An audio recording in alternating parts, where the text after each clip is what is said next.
Hello hello, के बोला था? हम केटी बोला तानी। हम तो हर दिल के पेटी बोला तानी। ओ, का करे तारा? नया साल में मुर्गा और दारू घींचा तानी। मुँह बका। तो तहरा गइला के बाद जियते कहाँ बानी? हमरा बेरी फोन मत करो। काहे? हमार शादी हो गई। बेरी बेरी फोन जानी जान करो। कौन अब लव के दुकान करो। तका अंडा बेची। ए बेरी बेरी फोन जानी जान करो। अरे कौन अब लव के दुकान करो। गम में तो हरा पिया तानी मुर्गा मछरी खाके। ओहो, गम में तो हरा पिया तानी मुर्गा मछरी खाके।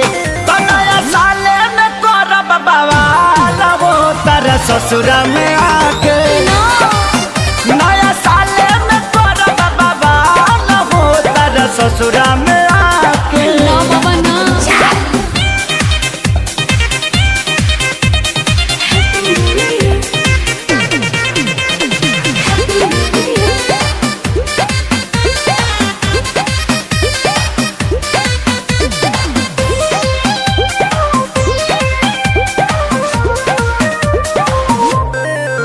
नया साल में हमरा के तेजा हो। नहीं हो सकता। मैसेज मोबाइल पर भेजा हो।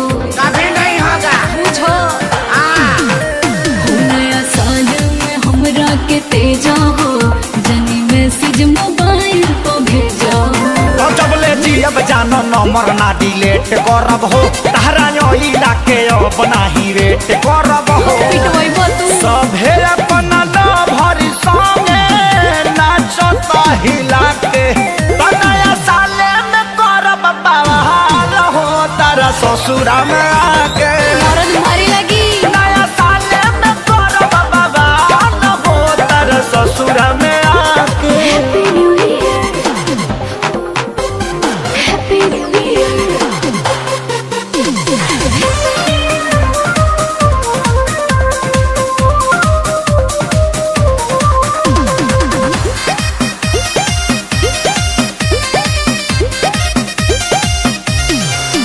सुना यार हमर ऐसे न बोला हो। अच्छा। भीतर बात न खेसारी तू खोला हो। तिलौनी उड़ा देंगे। कह रहे हैं। सुना यार हमर ऐसे न बोला हो। भीतर बात न खेसारी तू खोला हो।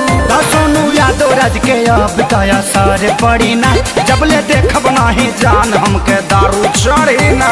ना देखबो। कोरोनो नील कोमल चुमा ले तरे देखा के। जाय दो। नया साले में करब बवाल हो तारा ससुरा में आके।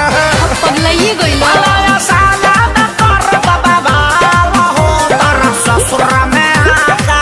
ना मनबो। ना तो ना में लो तो खेचुर छोड़ के मुँह अब हट। नया साले में करब बवाल वो तारा ससुरा में आके। नया साले में करब बवाल वो तारा ससुरा में